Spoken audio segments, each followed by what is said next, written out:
오늘은 교회력으로 첫 번째 주일인 대림절 첫 주일입니다.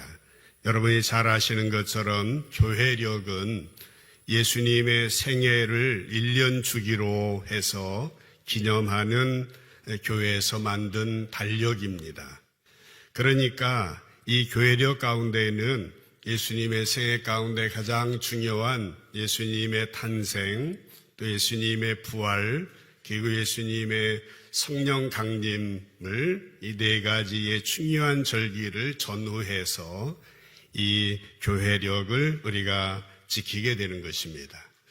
성탄절을 준비하기에 앞서서 4주 동안 대림절을 지키게 되고 부활절을 앞둔 4주간을 사순절로 지키게 되어지는 것입니다. 특별히 오늘 대림절 첫 번째 주일을 맞아서 예수님의 탄생을 준비하고 기다리는 절기에 참여한 우리 모든 성도님들에게 주님의 은혜와 평강의 복이 함께 하시기를 주님의 이름으로 간절히 축복합니다. 이 강단에 보시게 되면은 강단에 대강절 초가 있지 않습니까? 첫 번째 주일이 초가 하나가 기어지고 마지막 성탄절이 되면 가장 가운데 있는 흰초, 예수님을 상징하는 초가 켜지게 될 것입니다. 준비하고 기다리고 그런 절기가 바로 이 절기이고요. 제 가운의 이 색깔도 이 보라색으로 되어 있고 또 강단의 강단보도 보라색으로 되어 있는데 이 보라색이 영적으로 의미하는 바가 이제 회개하고 준비하고 기다리는 그런 의미를 가지고 있다고 하는 거 여러분들이 기억하면서 이 1년의 이 교회력의 이 절기를 잘 생각하면서 여러분의 신앙생활이 조화롭고 균형 잡힌 건강한 신앙인이 되었으면 좋겠습니다.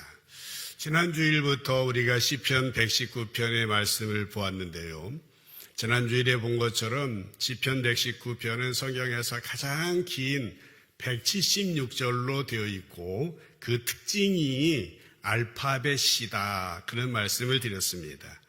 ABC, 알파, 베타, 감마처럼 히브리어 자음은 22개로 되어 있는데 알렙, 베트, 김멜, 달렙, 알파, 베타, 감마, 델타 이 알파벳 순서대로 8절씩 8절씩 8절씩 그 머리가 그렇게 되어 있습니다. 우리 한국 시에도 두운이 있고 요운이 있고 가군이 있는 것처럼 두운이 알파벳으로 이어지고 있어서 이제 당시 책이 없었던 그런 유대인들에게 있어서 기억하기 좋도록 이 176절이 구성되어져 있는 것입니다. 성경에 보면은 가장 가운데에 들어 있습니다. 우리가 60주년을 맞이해서 우리 교회 성도들 60가정이 성경을 필사하지 않았습니까? 강단에 올려있는 그 성경책인데 그 맨 가운데를 저는 항상 펴놓고 1년을 보내게 되는데 바로 119편의 이 말씀입니다. 176절까지 있어서 어떤 분들은 아이고 몇 주간 할지 10주가 될지 20주가 될지 큰일 났구나 그렇게 염려하시는 분들도 있을지 모르겠는데 어느 때 되면은 또 본문을 바꿀 테니까 염려하지 마시고 귀를 기울이시고 말씀을 경청하시기 바랍니다. 오늘 말씀은 고난을 이기게 하는 말씀이다 라고 하는 제목으로 말씀을 드리려고 그래요. 우리가 살고 있는 이 시대는 어떤 시대입니까? 오랜 시간 전부터 불확실성의 시대다. 그런 말들을 우리는 많이 듣고 또 체감하고 있습니다. 이 불확실합니다. 앞날에 대해서 어떻게 예상하기가 어렵습니다. 그래서 불안해하고 두려워하기도 하고 때로는 절망하기도 하는 것입니다. 정말 우리가 이 고난이라고 하는 것은 고통입니다. 좌절이고 또 우리의 삶을 지치게 만드는 것입니다. 여러분의 삶은 어떠하신지 모르겠어요. 이제 염려가 하나도 없는 분, 이 문제가 하나도 없는 분이 계십니까? 아마 그런 분들은 계시지 아니할 겁니다. 크든 작든 간에 우리의 삶 가운데서 고통이 있습니다. 좌절이 있습니다. 아픔이 있는 것입니다. 그러나 이제 말씀을 통하여서 주님이 우리에게 주시는 교훈이 있습니다. 그것은 뭔가 하면 고난 가운데에는 분명히 하나님의 뜻이 있다라고 하는 것입니다. 하나님의 오묘하신 섭리가 있고 하나님의 경륜이 있는 것입니다. 고난 가운데에는 의미가 있습니다. 뜻이 있습니다. 그래서 성도는요, 고난 속에서 하나님의 뜻을 찾아가는 사람들입니다. 고난을 이기게 하는 하나님의 뜻, 고난을 이기게 하는 하나님의 계획, 고난을 이기게 하는 하나님의 섭리를 바라보면서 한 걸음씩 한 걸음씩 걸어가는 것이 성도의 여정이다라고 하는 말씀인 것입니다. 오늘 시인은 시 119편에서 고난 속에 있는 우리가 어떻게 하면은 하나님 말씀으로 승리할 수 있는지 고백하며 기도하고 있는 내용입니다. 몇 가지 말씀을 피차에 나누게 되어질 때에 성령님께서 여러분에게 주시는 말씀을 듣고 깨달음을 얻어서 고난 속에 승리하는 저와 여러분 되시기를 다시 한번 주님의 이름으로 간절히 축복합니다. 첫 번째로 고난 중에 말씀으로 승리하려면 말씀을 보는 눈이 열려야 합니다. 그래서 시인이 그렇게 기도했습니다. 말씀을 보는 눈이 열릴 때에 고난 가운데서도 승리할 수 있다라고 하는 것이죠. 오늘 처음 절 17절 18절을 보겠습니다. 주의 종을 후대하여 살게 하소서. 그리하시면 주의 말씀을 지키리이다. 내 눈을 열어서 주의 율법에서 놀라운 것을 보게 하소서라고 기도하고 있습니다. 17절에 주의 종을 후대하여 살게 하소서 그렇게 말했어요. 후대한다는 것이 뭡니까? 은혜를 내려준다는 거예요. 너그럽게 대해준다는 얘기입니다. 보상해준다라고 하는 것입니다. 시인은 하나님 앞에 주의 종을 후대하여 살게 해주세요. 주의 종에게 은혜를 베풀어 주시고 너그럽게 해주시고 도와주십시오라고 하는 것입니다. 그러면서 이어지는 18절에는 나의 눈을 열어주십시오. 그래야 주님의 법 안에서 놀라운 것들을 볼 수 있습니다 라고 하는 것입니다. 그렇습니다. 말씀을 볼 때에 우리는 말씀을 보는 눈이 열려야 됩니다. 눈이 열릴 때에 고난 중에서도 하나님의 오묘한 뜻을 발견하게 되고 어려움을 이겨낼 수 있는 것입니다. 그런데 말씀을 보는 눈이 열리기 위해서는 어떻게 해야 됩니까? 하나님의 은혜가 필요합니다. 성령님의 감동이 필요한 것입니다. 하나님 우리를 은혜를 주시고 너그럽게 해주시고 봐주실 때에 깨달음을 주실 때에 이제 우리는 정말 눈이 열리게 되어지는 것입니다. 하나님의 은혜가 아니면은 우리의 눈이 우리의 마음이 열리지를 않습니다. 우리는 하나님의 은혜가 절대로 필요한 존재인 것이에요. 마가복음 10장에 보면은 예수님께서 여리고에 들어가는 길목에서 바디메오라고 하는 소경을 만나게 됩니다. 바디메오는 예수님이 지나가신다는 소리를 듣고 부르짖습니다. 다윗의 자손 예수여, 나를 불쌍히 여겨주십시오. 나를 봐주십시오. 나에게 은혜를 베풀어 주십시오. 라고 부르짖어요. 그는 보지 못하기 때문에 자기의 눈을 치료하고 자기의 눈을 보게 할 예수님을 붙잡기 위하여서 힘을 다해 소리를 치게 되는 거예요. 그런데 그때 주위에 있는 사람들은 뭐라고 합니까? 조용히 하라고, 떠들지 말라고, 잠잠하라고 꾸짖었어요. 그러나 성경을 보시게 되면 디메오의 아들 바디메오는 더욱 크게, 더욱 간절히 부르짖었다라고 기록이 되어 있습니다. 그때 예수님께서는 그를 만나셨습니다. 그를 불러주셨습니다. 그의 눈을 뜨게 해주신 것입니다. 정말 우리 주님이 은혜가 필요한 것입니다. 이 자리에 참여한 모든 성도님들에게도 주님의 은혜가 임함으로 영적인 눈이 열려지게 되기를 주님의 이름으로 축복합니다. 부활하신 예수님이 제자들에게 나타나셔서 누가복음 24장 45절에 보면은 말씀하셨습니다. 이에 그들의 마음을 열어 그랬습니다. 이에 그들의 마음을 열어 성경을 깨닫게 해주셨다라는 겁니다. 예수님이 부활하셨는데 이 제자들은 지금 어떤 마음이에요? 부활하신 예수님 모르고 십자가에 달려 돌아가시니까 시리와 좌절과 낙담 가운데 자기들 고향으로 돌아가고 있는 제자들도 있었습니다마는 우리 주님이 그들을 만나주시고 그들의 마음을 열어주시고 그들의 눈을 뜨게 해주신 것입니다. 주님이 만져주셔야 됩니다. 요한복음 4장에 보면은 사마리아 여인이 예수님과 만나 대화하는 내용들이 나옵니다.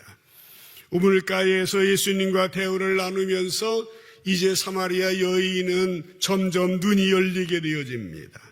그는 눈이 열리게 되고 앞에 있는 분이 예수님인 것을, 그리스도인 것을 깨닫게 되어지고 바로 즉시 자기 동네로 들어가서 큰 소리로 외쳐요. 요한복음 4장 29절에 보시게 되면은 내가 행한 모든 일을 내게 말하는 사람을 와서 보라. Come and see. 이는 예수님이 아니냐, 이는 구세주고 그리스도가 아니냐, 그렇게 부르짖었던 것이에요. 사랑하는 성도 여러분, 오늘 예수님의 제자들이나 바디메오나 사마리아인의 눈이 열린 것과 같이 우리의 눈도 열려야 됩니다. 헤매이면 안 됩니다. 방황하면 안 됩니다. 흔들리면 안 됩니다. 우리의 눈이 열려야 예수님을 만날 수 있고 예수님을 볼 수 있고 십자가를 바라볼 수 있습니다. 세상에서 가장 이해가 되지 않는 것이 십자가이지만 성령님께서 우리의 마음을 열어주시고 우리의 눈을 떠서 주님의 말씀을 보게 하면 거기에 하나님의 은혜가 있는 걸 깨닫게 됩니다.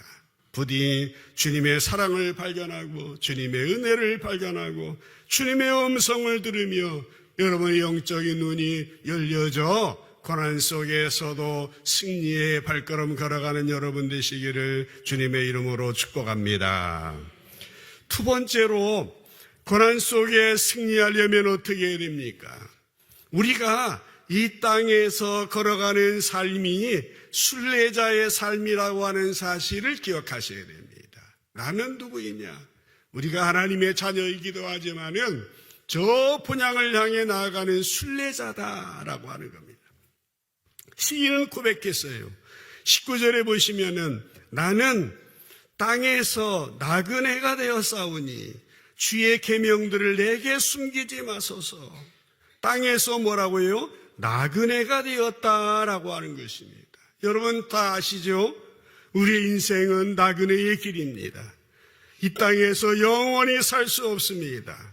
지금 이 순간은요, 어제 죽어간 사람들이 간절히 소망하던 그 날입니다. 우리의 인생 나그네 길이라는 말은 무슨 말입니까? 지나간다는 거예요. 정착해서 머물지 않습니다. 이 시간은 다시 돌아오지 않아요. 성경은 우리의 인생을 나그네라고 표현을 하고 있어요. 베드로전서 2장 11절 말씀 가운데서도 보면은 사랑하는 자들아 거류민과 나그네 같은 너희를 권하노니, 사도 베드로는 하나님의 사람들을 향하여 사랑한다 하면서 거류민과 같은 인생, 나그네 같은 인생, 육체의 청욕을 제어하라고 권면하고 있는 것입니다. 히브리서 기자도 히브리서 11장 13절 14절에 보면은 믿음의 조상들을 바라보면서 이 사람들은 다 믿음을 따라 죽었으며 약속을 받지 못하였으되 그것들을 멀리서 보고 환영하며 또 땅에서는 외국인과 같고 나그네임을 증언하였으니, 그렇게 말하였습니다. 나그네 같은 인생이 오늘 우리들의 인생이에요. 그러나 14절에 보세요. 그들이 이같이 말하는 것은 자기들이 본향 찾는 자임을 나타냄이라 라고 말씀하고 있습니다. 그렇습니다. 우리가 세상에는 외국인과 같고 거류민과 같고 나그네와 같은 인생이지만은 정처 없이 살아가는 인생이 아니라 본향을 향해 나아가는 순례자의 인생이다라고 하는 겁니다. 우리는 하나님께서 준비하신 본향을 향해 나아가는 존재예요. 방황자가 아닙니다. 순례자예요.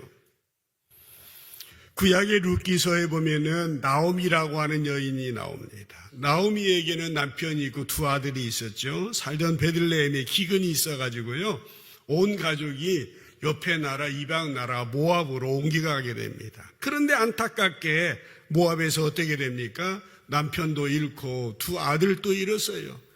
이 두 아들이 결혼했는데 그 며느리들이 이방 여인들이었거든요. 나오미는 며느리들에게 나는 고향 베들레헴으로 돌아가려니까 너희들은 너희들 고향 여기에 있어라. 너희들 갈 길로 가라고 권했어요. 그때에 룻은 뭐라고 말했습니까? 룻기서 1장 16절 말씀에 보면은 룻이 이르되 내게 어머니를 떠나며 어머니를 따르지 말고 돌아가라 강권하지 마십시오. 어머니께서 가시는 곳에 나도 가고 어머니께서 머무시는 곳에 나도 머물고 어머니 백성이 나의 백성이고 어머니의 하나님이 나의 하나님입니다 라고 따라 나서게 되어지는 것입니다. 나오미는 자기의 인생을 생각할 때에 베들레헴에 돌아가서 내 이름은 나오미라고 부르지 말고 마라라고 불러달라고 요청을 합니다. 나오미는 좋은 이름이에요. 나의 기쁨, 나의 은혜란 뜻이에요. 마라라고 하는 뜻은 쓴물이다, 괴로움이다, 고통이다, 상처라는 뜻이에요. 나오미는 자기의 인생이 이제 기쁨이 아니라 은혜가 아니라 아름다움이 아니라 남편도 잃고 자식도 잃은 비참한 고통 가운데 괴로움 가운데 있다고 말하고 있는 것이에요. 여러분, 어떻게 보면 우리의 인생도 마라와 같은 인생이에요. 우리 가운데는 여러 가지 상처들이 있습니다. 고통이 있고 아픔이 있고 슬픔이 있고 외로움이 있는 것이에요. 나오미의 고백이 우리가 살아가는 인생일 수 있습니다. 우리의 인생에는 고비고비 마디마디마다 정말 누구에게 말할 수 없는 어려운 일들이 있습니다. 감당할 수 없고 이해할 수 없는 해석이 되지 않는 일도 많이 벌어지고 있습니다. 그러나 이 시간 우리가 기억해야 될 것이 있습니다. 그것이 뭡니까? 하나님께서 함께해 주신다라고 하는 겁니다. 하나님이 소원의 한 곳까지 본향까지 이르는 길에 우리를 함께 동행해 주신다고 하는 거예요. 룻기서를 계속 보시면은 베들레헴의 시어머니 나오미를 따라온 며느리 룻은 어느 날 보아스를 만나게 됩니다. 보아스를 만났을 때 룻은 이렇게 말해요. 룻기서 3장 9절에 보면은 이르되 네가 누구냐 보아스가 물어봐요.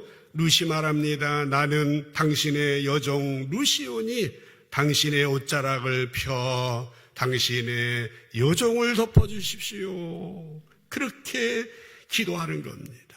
주인이시여 당신의 옷자락을 펴 나를 덮어주십시오. 나의 수치를, 나의 부끄러움을, 나의 고통과 눈물과 외로움과 아픔을 당신의 옷자락으로 덮어주십시오라고 요청하게 되는 것입니다. 여러분, 우리가 걸어가는 인생길에는 수많은 사연들이 있습니다. 주님의 은혜의 손길로 우리를 덮어주시지 아니하면은 우리는 정말 살아가기 어렵습니다. 우리는 순례자의 길을 걸어가고 있습니다.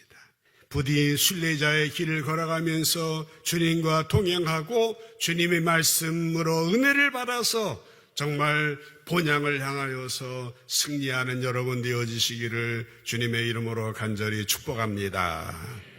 세 번째로 고난 속에서 승리하려면 어떻게 했습니까? 시인은요 정말 자기의 눈을 열어달라고 그리고 자기가 순례자라고 하는 분명한 정체성을 가지면서 어떠한 믿음이 있었습니까? 궁극적인 승리가 우리 앞에 있다고 하는 사실을 깨달았습니다. 21절로 24절을 보십시다. 교만하여 저주를 받으며 주의 계명들에서 떠나는 자들을 주께서 꾸짖으시었나이다 하면서요 22절에 내가 주의 교훈들을 지켜 싸우니 비방과 멸시를 내게서 떠나게 해주세요. 비방하는 사람들이 멸시하는 사람들이 있었나 봐요. 23절 고관들도 앉아서 나를 비방하여 싸우나 주의 종은 주의 율례들을 작은 소리로 읊조렸습니다. 주의 증거는 나의 즐거움입니까? 나의 충고자입니다 라고 고백을 하고 있어요. 시인은 고난 속에 있었습니다. 모함을 받았고요, 어려움 당하고 있어요. 오만한 자들이 그를 책망하고 멸시하며 비웃습니다. 힘들게 만들고 있어요. 그러나 시인은 하나님을 바라봅니다. 비록 원수가 자기를 모함하고 비방했지만은 궁극적인 승리를 주시는 분이 하나님임을 고백하면서 24절에 주의 증거들은 나의 즐거움입니다. 어렵고 비방하고 모함하고 어려움을 당하고 멸시를 당하는 상황이지만은 그러나 주의 말씀은 나의 즐거움이 되고 나의 조언자, 충고자가 됩니다 라고 그렇게 고백을 하고 있습니다. 여러분, 고난이 닥치면요, 우리는 정말 무력함을 느끼게 돼요.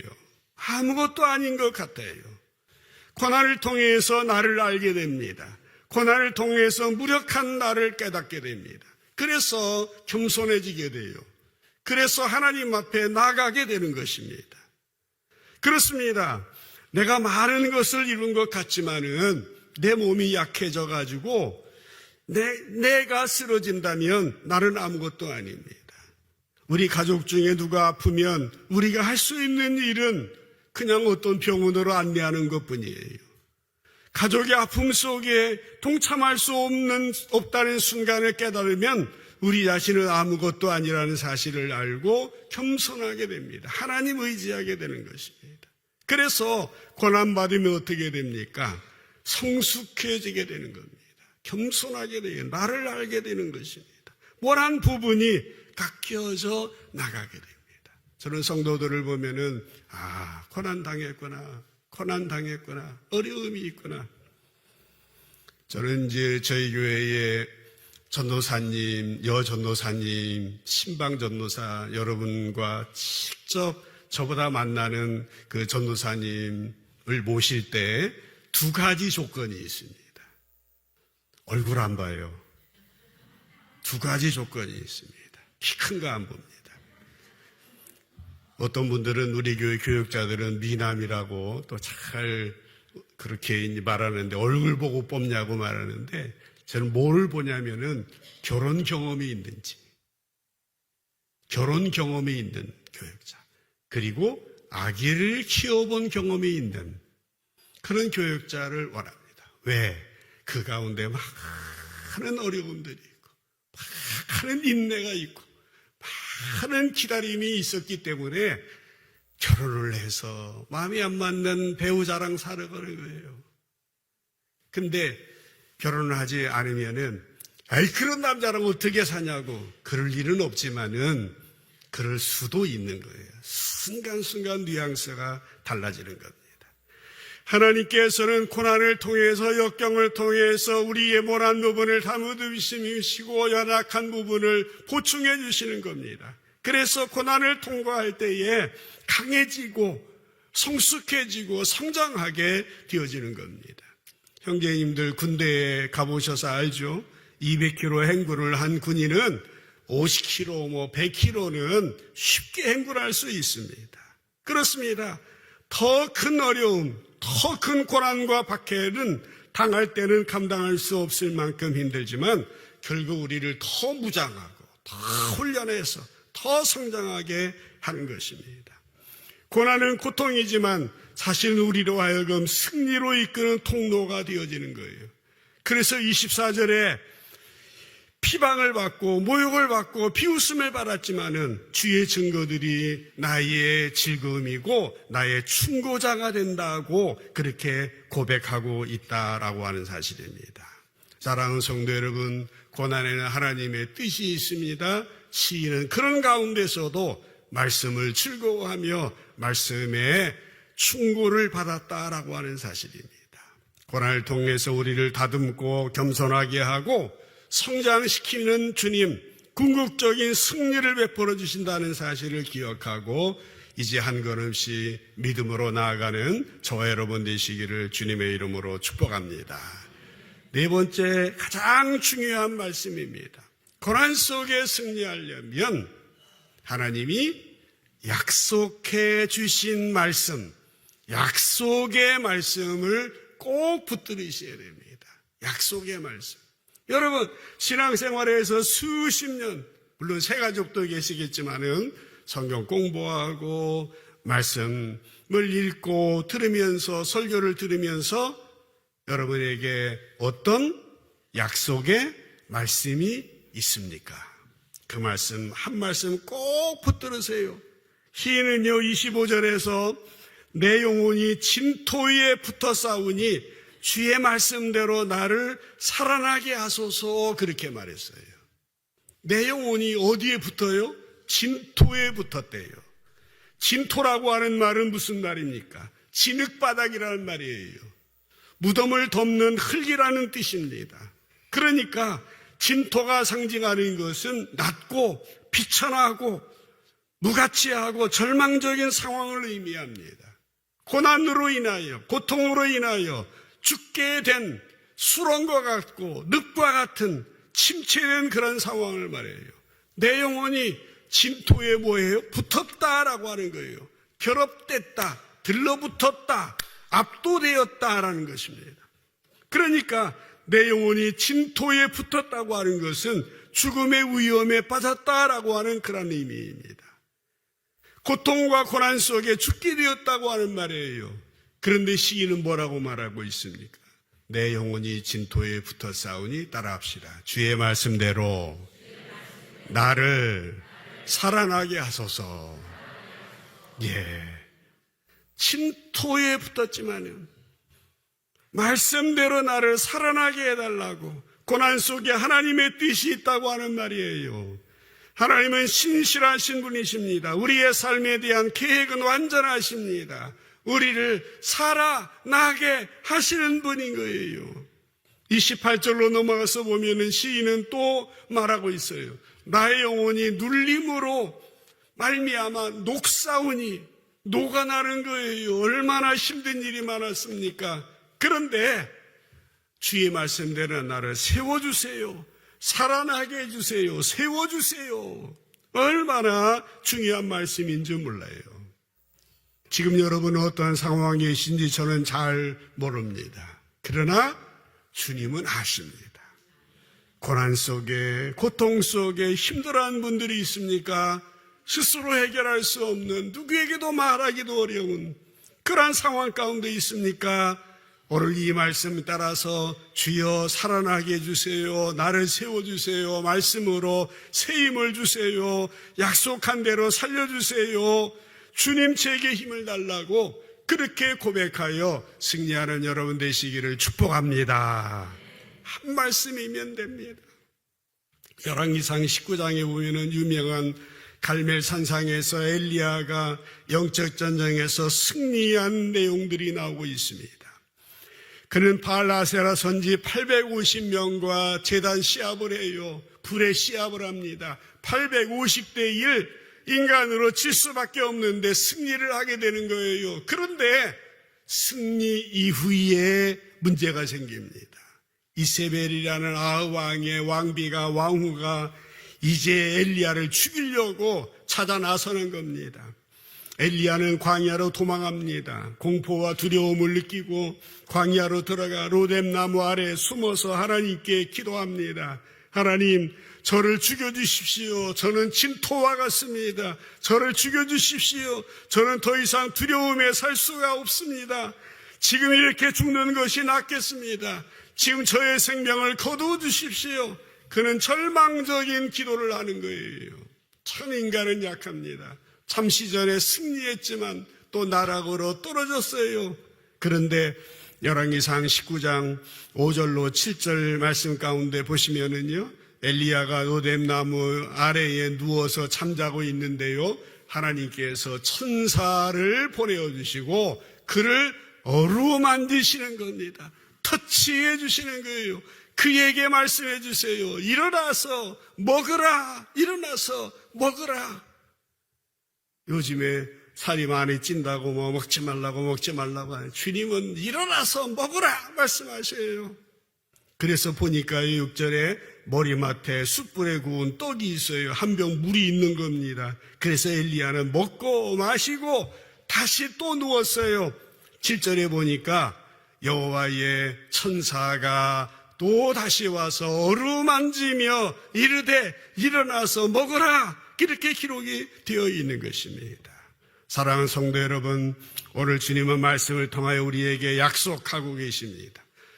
우리가 기가 막힐 웅덩이와 수렁 가운데 처해 있다 할지라도 주님이 우리에게 말씀해 주시는 거예요. 천사를 보내주십니다. 일어나서 먹으라고, 일어나서 먹으라고 우리를 어루만져 주시는 분이신 거예요. 우리는 이 약속의 말씀을 꼭 붙들어야 됩니다.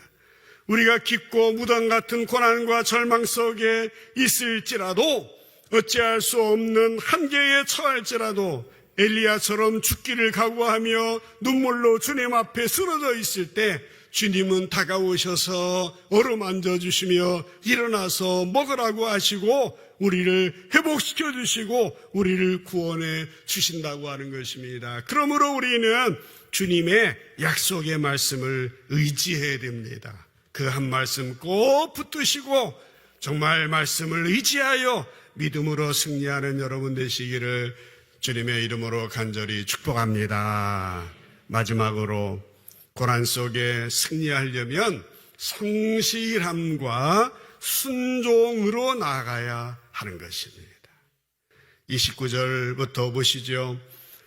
거짓 행위를 내게서 떠나게 하시고 주의 법을 내게 은혜로이 베풀어 주십시오. 30절 내가 성실한 길을 택하고 주의 규례들을 내 앞에 두었습니다. 그렇게 성실한 길을 택하셨어요. 32절에 보면은 주께서 내 마음을 넓히시면 내가 주의 계명들의 길로 달려가리이다 말씀하고 있습니다. 하나님은 성실하신 분입니다. 신실하신 분입니다. 그래서 우리를 그릇된 길에서 돌이켜 은혜의 길로, 사랑의 길로, 축복의 길로 인도하시는 분이신 거예요. 하나님, 우리가 기도할 때 응답해 주십니다. 고난 가운데 부르짖으며 주님 앞에 나아갈 때에 길을 열어 주신다라고 하는 것입니다. 우리가 이렇게 믿음으로 선택할 때에 하나님께서는 우리의 길을 예비해 주시고 시온의 대라와 같이 열어주시는 것입니다. 시인은 기도합니다. 주께서 내 마음을 넓혀주시면 내가 주의 계명들의 길로 달려가겠습니다. 넓혀진 마음, 하나님의 뜻을 즐겁게 행하며 성실함으로 순종함으로 하나님께 나아간다고 하는 뜻입니다. 주의 말씀을 사랑하고 말씀대로 달려가겠다라고 하는 그런 고백인 것이에요. 1968년에 멕시코 시티에서 열린 하계 올림픽 대회에서 있었던 일입니다. 올림픽은 아시는 대로 모든 경기는 마지막 하이라이트 최고가 마라톤 경주 아닙니까? 마라톤 경주를 끝으로 폐막식을 하고 마치게 됩니다. 많은 관중들이 마라톤도 끝나고 폐막식도 끝나고 3, 4, 5 많은 관중들이 스타디움을 떠났는데 그 순간 어떤 소식이 전해오고 있냐면은 아직도 마라톤 선수 한 사람이 뛰어서 여기로 오고 있다고 하는 소식이 들려졌습니다. 사람들이 어수선했던 것이 잠잠해지고 이제 중계하던 카메라도 다시 열리게 되고 기자들이 모이게 됐는데 뛰어 들어오는 마라톤 마지막 선수보다도 1시간이나 뒤에 달려오는 선수 한 사람이 있었습니다. 그 사람이 여기 사진에 나오고 있는 탄자니아라고 하는 아프리카의 선수인데 존 스티븐 아크왈이라고 하는 선수였습니다. 그는 42.195km를 달리던 중에 한 19km 정도에서 무릎을 심하게 다쳤습니다. 오른발은 피를 흘리며 붕대가 감겨 있습니다. 이미 사방에 어둠이 내리고 있었지만은 그는 포기하지 않습니다. 뛰어서 골인 지점으로 들어왔습니다. 그때 한 기자가 물었습니다. 왜 당신은 끝까지 달렸습니까? 그러자 그 선수는 조국이 나를 경기에 출전시킨 것은 이곳에서 출발하라고 보낸 것이 아니라 이곳에서 경주를 마치라고 보낸 겁니다. 라고 대답했다 그럽니다. 저는 그 사람이 어떤 신앙을 가졌는지 모릅니다. 그러나 그의 이러한 자세, 이러한 태도는 오늘 우리들에게 큰 도전이 됩니다.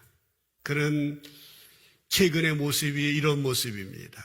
저런 멋진 모습을 가진 존 스티브 아크와리, 저 탄자니아라고 하는 가난한 아프리카의 우지에 살고 있는 저 사람, 마지막까지 1시간 안에 늦게 들어왔지만은 이 끝까지 경주자로 달려나갔던 저분의 모습이 너무나도 소중합니다. 여러분, 오늘 우리는 대림절 첫 주일을 시작합니다. 어떻게 보면은 교회에서는 이 날이 새해 첫날이에요.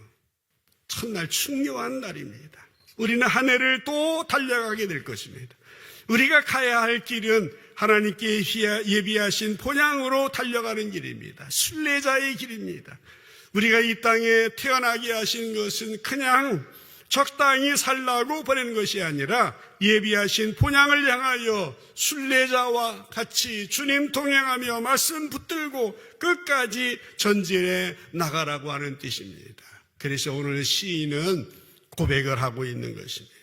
고난 속에서 승리하려면 말씀을 보는 눈이 열려야 되고 이 땅에서 순례자의 정체성을 가져야 되고 궁극적으로 승리할 수 있다는 믿음을 가져야 되고 약속의 말씀을 붙들고 성실함과 순종함으로 달려나가자라고 그렇게 우리에게 권면하고 있습니다. 이 귀한 메시지 여러 명 가운데 담으셔서 정말 일평생 말씀으로 주님과 함께 공동체 안에서 승리하는 여러분 되시기를 주님의 이름으로 간절히 축복합니다. 기도합시다.